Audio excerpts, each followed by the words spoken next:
Yo, what up, Lucid Crew? Welcome back to the channel. If this is your first time here, I am Lucid Rob, and today we're going to look at videos from all over the internet talking about things we shouldn't be talking about, figuring out shit that we're not supposed to be figuring out, making people mad that we probably don't want to make mad, and really giving the FBI agent in the van outside your house a run for his money. We're going to keep that guy busy. If you like what you see, like, subscribe, share the video, whatever you want to do. It's on you. I just appreciate you watching. Let's get into it. Did you hear about the Balenciaga missing person? No. This is fucked. In one of the Balenciaga stores, the mannequin that they have, the one that looks human, is actually a missing person. Holy shit. There's this model for Balenciaga. His name is Christopher G. And he posed on so many different ads for Balenciaga, different shoots, everything. But he went missing. And around the same time he went missing, what happens? They have a mannequin in one of the Balenciaga stores that looks exactly like him. Look at this picture. This is a picture of the mannequin. Is that Pusha T, fam? Now this is a picture of him. It looks the exact same. Looks the exact same. And I mean, it's supposed to look the exact same, but that real? No, this looks too real. That looks so real, right? This guy's been missing. Family, friends don't know where he's at. Facebook is going wild right now with conspiracy theories because even just think about what's happened with Balenciaga thus far. Kids. Satanic occults, you know, some shady business deals. It wouldn't be so far-fetched if they made somebody disappear. 100. Did you hear about the Balenciaga missing person? No. So I guess with that information, I have to ask, are there other models with mannequins in their likeness living still currently in work for the company doing runway shows and whatnot that also have mannequins? Because that would make sense from a marketing standpoint, having recognizable models of your brand basically being the mannequins that are also modeling the clothing in store. I don't know if you've ever actually visited these designer stores like in Miami. I'm not talking about like just in your local mall. I'm talking about like, you know, to where they like go all out. Like they are over the top when it comes to their branding and stuff. That's why these businesses are so fucking big. I'm not commenting on the shit with the kids and all that with Balenciaga. I'm just talking about this from like this mannequin perspective and this specific video. That would make sense if they did that, so long as they did it with all the other models. Because all I'm thinking outside of that is, you guys remember that movie House of Wax? Basically the killer was encasing his victims while they were alive in wax. So they like looked like a wax figure of themselves, but they were like inside of it still alive. Pretty wild. That's kind of where my mind went outside of the, you know, rationalizing the model here. I'm like fucking scared. There's no one standing there, but there's a silhouette, like a shadow of... Yo, these motherfuckers are real. You real? If you came here to kill me, clap your hands. Well, that wasn't clapping your hands, that was more like just... Okay, I'm sorry.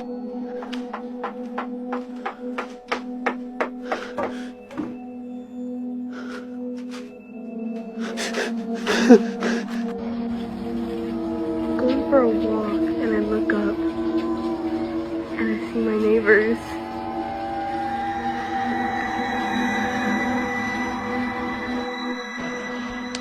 I may or may not have climbed up because there's no stairs.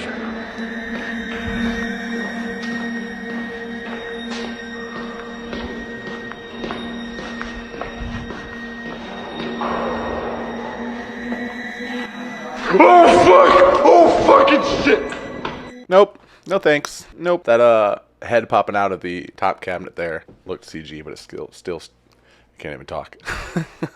It's still scared. Let's try this again. It still scared the shit out of me. No, it's like, I just can't talk right now because I'm all flustered. Oh, Jesus Christ. Nope, nope, nope, nope, nope. Elated that I feel my heartbeat, but I can listen to metal music and feel total. Hi, my name is Dr. Nicole Andrioli. I'm a clinical psychologist, and I want to explain why this makes total sense.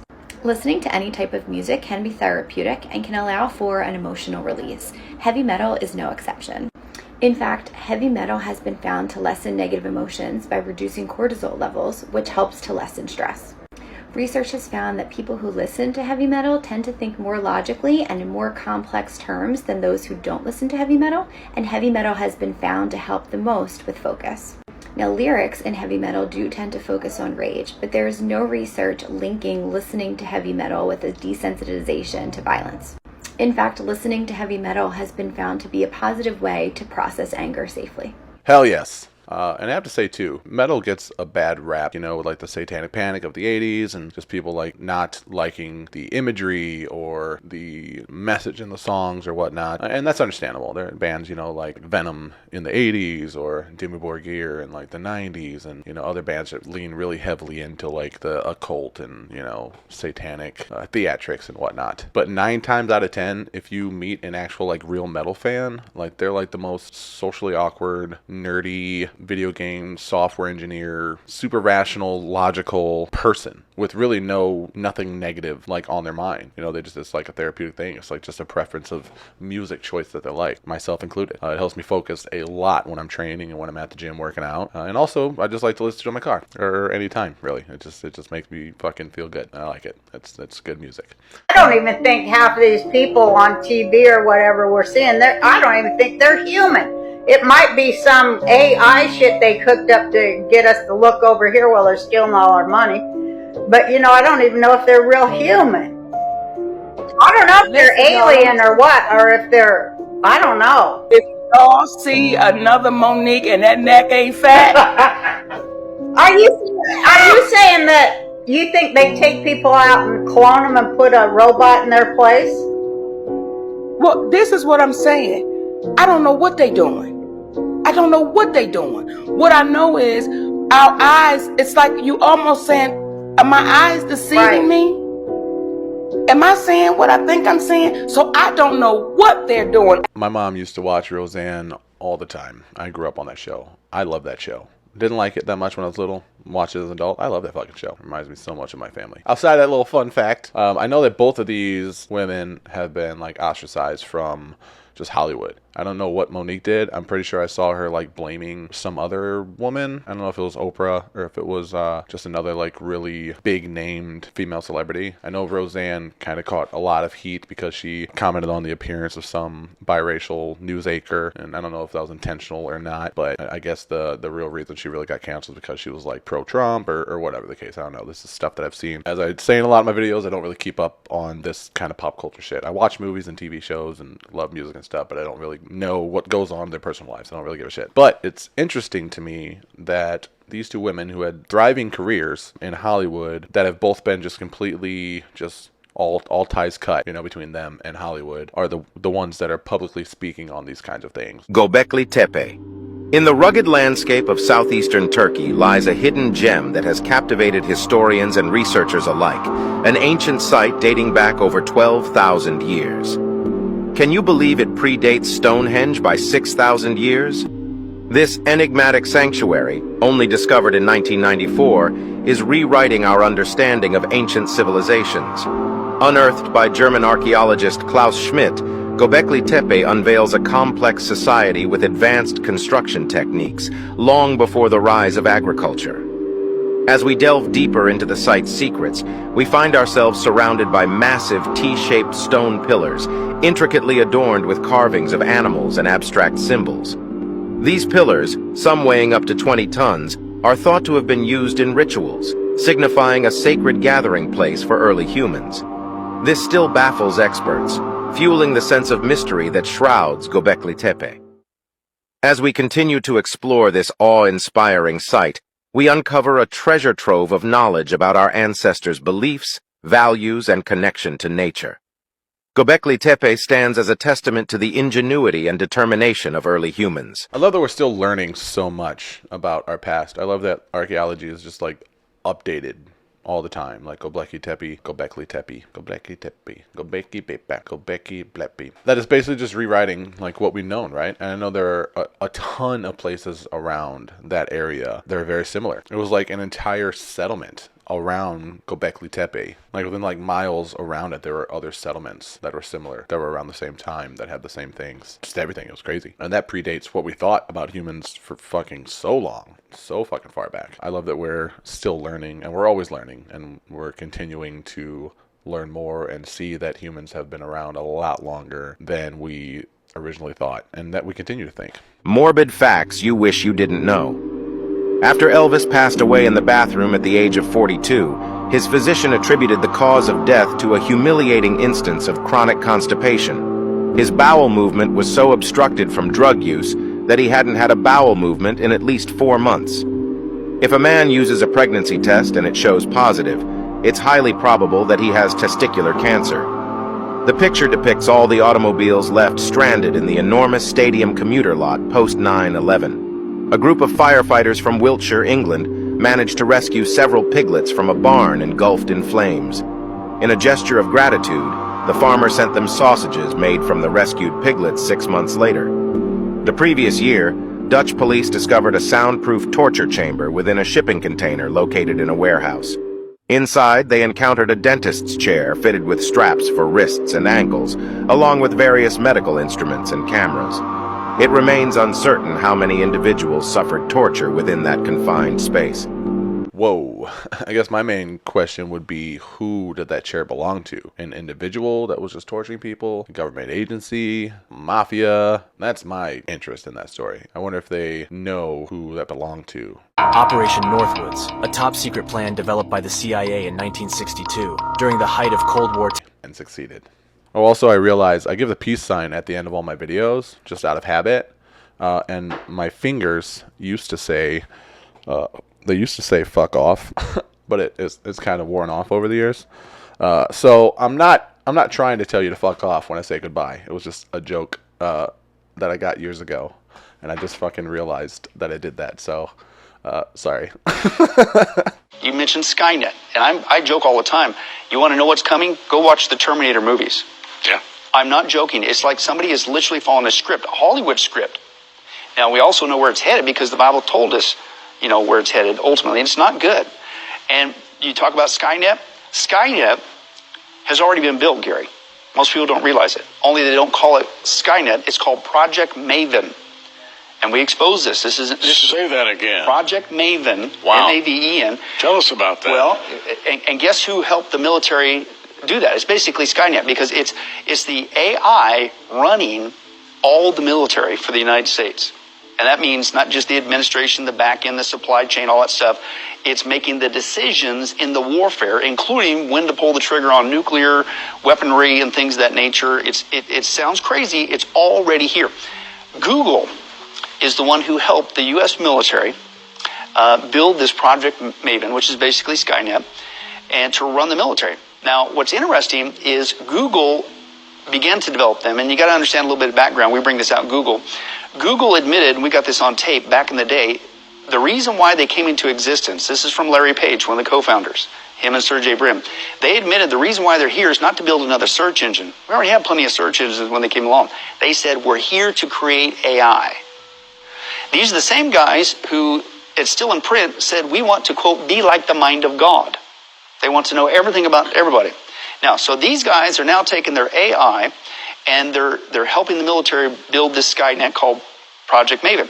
Well, the employees got in a little bit of a ruckus, as the story goes, and said, we don't like using our talents and our AI to teach the military how to let AI basically make commands to kill people. So they backed out. Well, that's where Microsoft came in and helped them finish the job. But then you're thinking, well, hey, Google, that's great, because remember they had this mantra that don't be evil? So surely they did that for great, wonderful... No, Google, it sounds crazy, Gary. Google now has patented, they want to create their own robot army.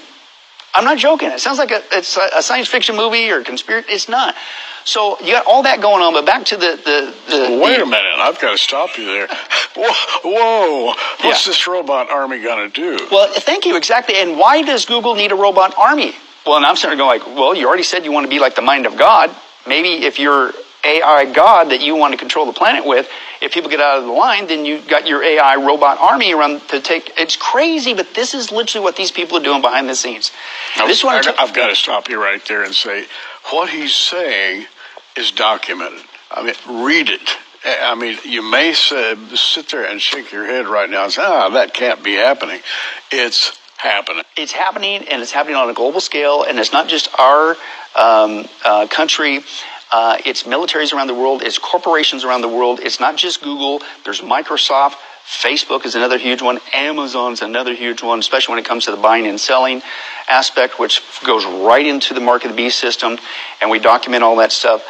Nope, nope, nope, nope, nope. So I think the scariest part about that is not that it wasn't already kind of unnerving when he's like, Google is helping them do this, helping them build this. I think the scariest part about this is the fact that Microsoft took over. And not just because Bill Gates is attached to it, but because Microsoft developed an AI for Bing, and that was the AI that was said to be completely self-aware. The one that guy had a very long talk with and was saying he could see what people were doing through their webcams. This is the AI saying this. He could see what his creators are doing through their webcams, watching them work and code him. Her, I think it went by a girl's name, and finally came out and said that it wasn't the AI that it goes by, like Bing. He basically, this AI fell in love with this guy who was asking questions. I think it was a reporter or something. It's all recorded. It's all screenshot and out in the open, and you can look it up yourself, because I don't remember what it's called. But this AI wanted this reporter to like leave his family and just like be with the AI. And when he asked what the AI's name was, the AI finally told him, and the name that it gave was the original program that these developers were working on, and essentially just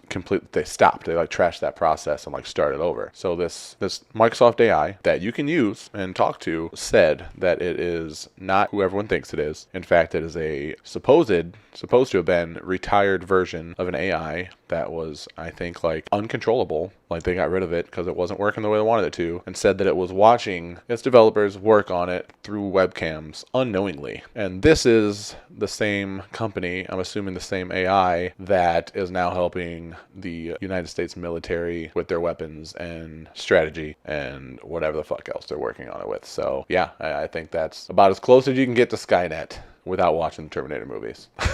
Nope.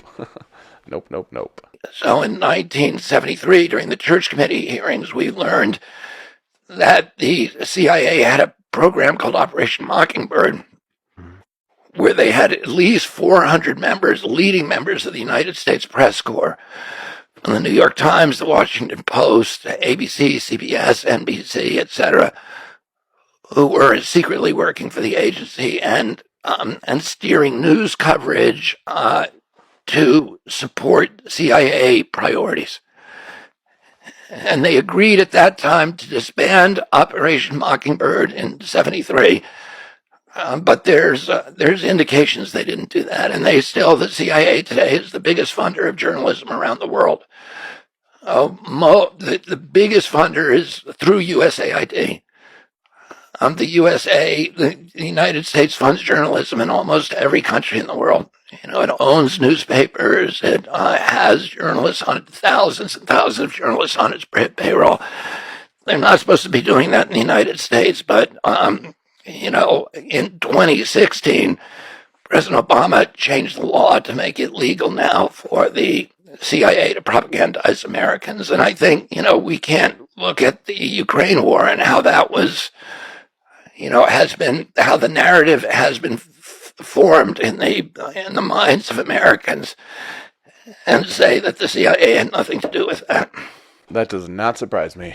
I think when these programs, these completely just inhumane programs, right, just testing on people, whether it be physically, mentally, psychologically, when they are told to shut down and they do shut down, they either change their name and continue research and implementation through a different name, or they just fucking go underground and just do it without people knowing. Just cover it up, hide it. I mean, Project fucking Montauk, every fucking thing that they supposedly shut down, I'm pretty sure. I mean, why wouldn't they continue working on it? Why would they stop? If there's no way to completely stop them, if what they're doing is helpful to these pieces of shit that are trying to just completely overthrow humanity and take full control of our lives and our minds and our impulses and our emotions and everything, completely remove our freedom of choice, our rationality, our logic, and just everything that makes us individuals, why would they fight to stop these things? They wouldn't. They would just shut them down enough to where we, the consumer, we, the civilian, just kind of hear that it's like, oh, it's been shut down, it's done now, okay, and move on with our lives. But let's be honest, that's not the fucking case. Why? That would be to no benefit of the people that started in the first place, or to the corporations or governments that these tests and these experiments are actually helping. So it does not surprise me.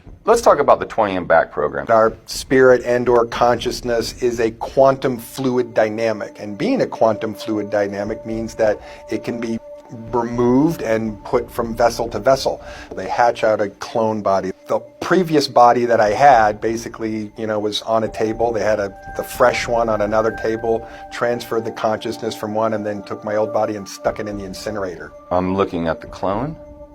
Yes, I actually have a micro walkie-talkie in the back of my skull. That 20 and back shit is pretty wild. I know the Y-Files did an episode on it where he debunked a lot of it, I think most of it, but I'm a huge sci-fi fan, and I like the idea of it, and I honestly think that it's possible. I know that when it comes to things that get people's attention, there are always going to be people that step up and say that they're part of it, and just to add to the story, and things can spiral out of control, and it just becomes this whole big, crazy, fabricated claim that just a bunch of people are making. And essentially that's what happened with this. But I like this story a lot. I really like the 20 and back thing. I think it's really cool. It wouldn't be cool if they were doing it, but the story itself is really interesting. And I like to think that there's a possibility of it. I think that we have the means to do that. I think that we have maybe not a full understanding to, do like interstellar travel and whatnot, but we know that consciousness and thought can move faster than the speed of light. We know that they're doing things with like Neuralink to transfer shit into our brain and just rewire shit. And I mean,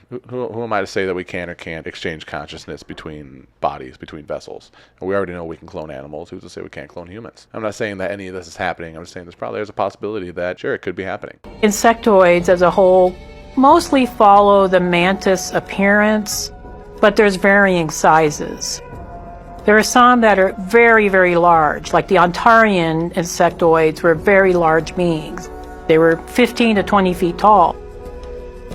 There are others that were the technicians that work with the gray aliens, maybe some of the insectoids that we saw in Orion that were more closer to human height. And I think that's just a variation where, depending on which star systems or which locations that they came from, it was kind of just a natural evolution of height. There are different types of insectoid beings. I would say the mantis is the most prominent one, but there's also beetle-like looking beings. There's just variations of insectoid beings, just like there are variations of insect on planet Earth. Regarding different alien ET races, praying mantises are placed in the quadriloids category within the Defense Intelligence Agency. They're genetically engineered, and one particular type looks like a praying mantis. The larger praying mantis is 5 or 6 foot tall, and the second type is more humanoid. Now, when we say humanoid, we're not talking about human looking. Thicker skin, a more structured looking head. So I actually had someone come up to me at a coffee shop saying that they watched my videos, which is pretty cool. Yeah, if you ever see me out, come say hey. I would love to chat and say what's up. Super nice guy, I promise. So long as you're nice, I'm nice. But he approached me and he was like, hey, I watch your videos and I've seen you did stuff about reptilians. Have you heard about the insectoids? And I said, no, I haven't heard about the insectoids. What is that? And he gave me some stuff to look up. And apparently he was saying the inner earth beings aren't reptilians, but they're insectoids. Reptilians would be aliens from another world, but the inner earth would be insectoids. So I looked it up, and that's where I started coming across this stuff. I'd never heard of it before. But it does kind of make more sense, I guess, if something were to be living on inner earth, assuming that's not like a big plush utopia and it's just like an inner fucking earth, right? That would make sense that it'd be insects. So yeah, super interesting to me. I don't know any more about this other than this video I've just watched here, but let me know if you want to watch more stuff about insectoids, and I will look up more videos and we'll start including them more often, because that's a fucking new one to me. Every planet except one, which is the pyramid planet. There is a planet that's a pyramid. The shape of it is a pyramid. It's turning like every other sphere.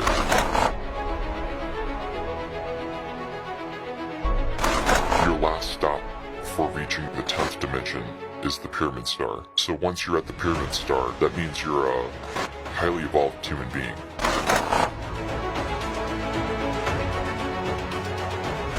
The pyramids in Cairo, they are facing a specific angle to a space star. How did they do it in those days? You needed to have highly evolved individuals who know engineering, who know astronomy. So you know they had high technology that we don't have today.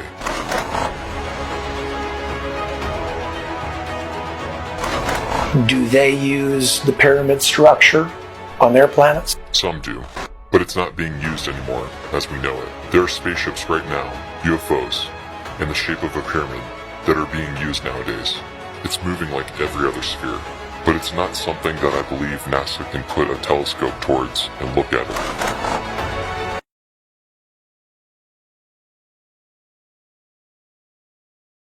Well, I have never heard about that before in my life. Obviously, if something is like perfectly pyramid shaped, like a planet, I feel like that would have to be constructed. That couldn't be a natural occurrence based on our understanding of physics and space and whatnot, which is completely just underdeveloped. It's just undeveloped and whatnot. Obviously, we don't know everything about space. Our understanding is very limited. With that being said, how do any of us humans possibly know about anything that's happening on the 9th or the 10th dimension? There's no way. Whoever this fucking person talking is, like, covered up, whatnot, so we can't see who it is. Like, how the hell do they know? Like, how do they know any of this? Bigfoot sighting in Colorado, October 10th, 2023.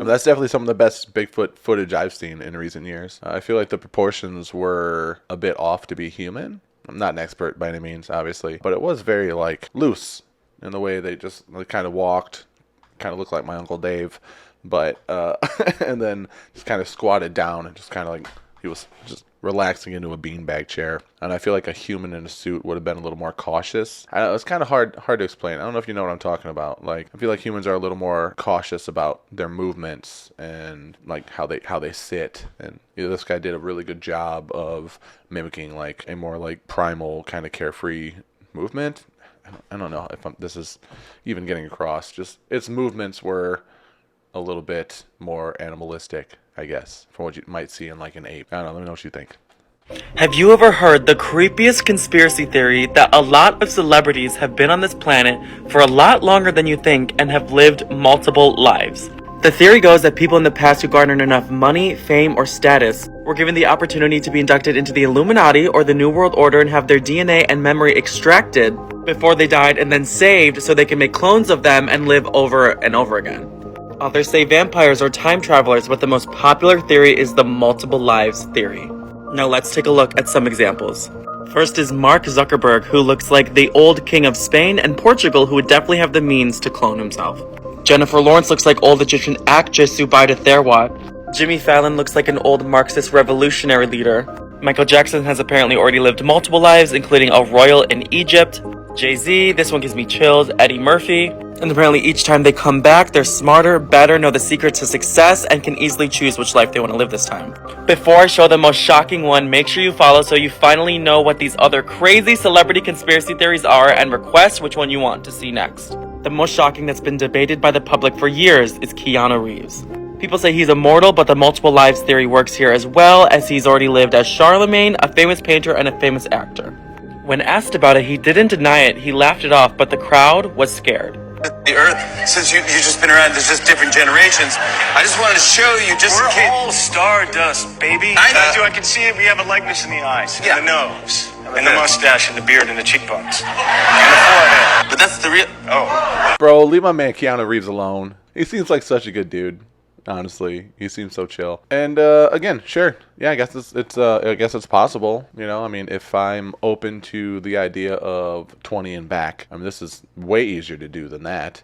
This is just cloning people and sharing their consciousness. It might not even be to the extent of sharing consciousness. It could just be cloning somebody and giving them information that you obtained, you know, keeping journals, keeping logs, and then just pass that information on. I mean, we learn a lot just from reading books. You know, I'm an entrepreneur, and I've learned a ton of just reading books people have wrote that has helped with like my business and with my personal mentality and personal growth and whatnot. So really, it could be as simple as that, just cloning them and passing on their own information to themselves. So it doesn't even have to be at the extent of like consciousness. Not saying it's true or untrue. I don't know. It could very well be. Hollywood is a mysterious place with a lot of Very nefarious stuff going on. Nefarious things. Nefarious. God, I'm tired. But that's it for today's video, guys. Thank you so much for watching. Some of these videos today were submitted by you guys, so thank you so much for sending those. If you have a topic or video you want me to discuss and watch in the next video, the link to the Discord is down below in the video description. You can join for free and just talk and hang out with us and send me videos you want me to watch and talk about topics you want me to go over. While you're down there in the description, you can also check out the song that's playing right now if you like it. That's my song called Secret Lover. It's on my SoundCloud. And there's also a link for some merch if you want to help support the channel a little further outside of just YouTube memberships and super chats and donations and whatnot. So thank you so much. Losing Crew, you guys that have been around this whole time, supporting me, boosting his videos, taking part in the Discord, discussion, and live streams. Thank you so much. You are amazing. To my moderators, thank you so much, guys. I wish you well. And until next time, peace. No, don't pay attention to the fuck you on my fingers. That's not for you. It's just there.